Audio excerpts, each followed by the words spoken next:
Hi, I'm Tony Van Veen, CEO of Dismakers. I'm frustrated today. I need you to explain something to me. Help me understand.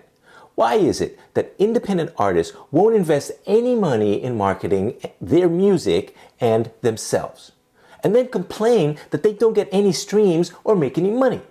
Here is the irony of today's music business. Recording great music and getting it out in front of a worldwide audience is actually the easy part. Thanks to high-quality digital tools, project studios, and even online music creation sites like BandLab, it's more affordable than ever to record a great-sounding master.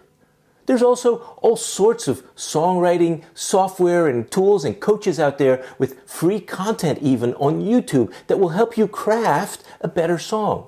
Powerful lyric writing tools like MasterWriter are available for peanuts. Worldwide distribution to streaming platforms can be yours for just $10. In other words, the things that were once hard and expensive, creating and recording and getting access to distribution, are easy and affordable today. What's really hard today is getting noticed and building a buzz. There are 100,000 estimated tracks uploaded to Spotify every single day. That means that your new single gets to compete against 700,000 new weekly tracks, theoretically, to get noticed on this Friday's Release Radar playlist. Where artists need to spend most of their money and maybe their time today might just be on marketing and promotion. No, Tony, not marketing and promotion. Those things suck. I hate them and I can't afford them. Come on.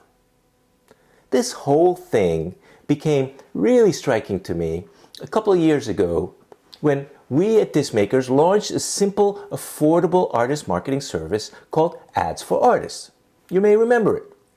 For under $100, we would create an ad that linked to an artist's website or their Spotify profile or Bandcamp page or any other destination online where they might, for example, sell concert tickets. We would create a target audience, and then the artist could buy online advertising on Facebook, Instagram, and on the Google Ad Network for as much as they wanted to spend on promotion. It was, if I say so myself, a great service, super affordable and simple. We did all the work, and it flopped.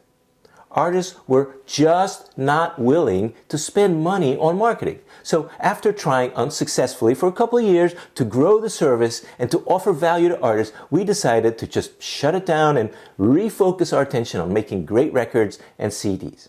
So why will artists spend a few grand on a guitar? In fact, on their third guitar, and 3 or 5 or 10 grand on recording, plus another 1,000 on mastering and cover design and some CDs and digital distribution. But they won't spend even $500 on promoting the album that just cost them thousands to record.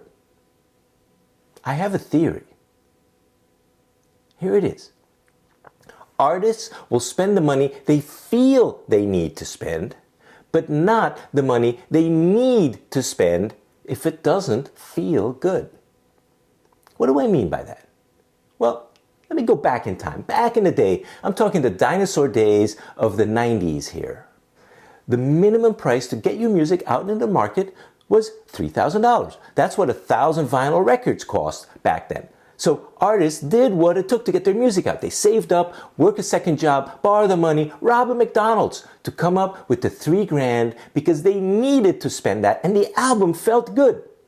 Over time, what you needed to spend to get your music out in the market dropped first to $1,000 to make CDs and later to a few $100 and now to just $10 for digital distribution. So artists' willingness to spend dropped from $3,000 to $1,000 to a few hundred to $10, and spending anything more than $10 to get your music out became something many artists were loath to do. Trust me on this. Our entry price for 100 CDs today is just $149. That $149 can let you make $1,000 by selling them for $10 a piece, and many artists still don't want to spend the money. Artists will spend the least amount they feel they need to spend. And clearly, artists do not feel they need to spend on promotion and marketing, when that is probably the thing they need to spend most on if they want to see any success from their music. Why won't they, though? You can say they don't have the money, but that's not it. I think my example of the $3,000 for vinyl records in the 90s shows that if they felt they had to spend, they would come up with the money. So again, why won't they? Because it's work, because it's not creative, because it involves learning new things, because it involves numbers, because it's not fun.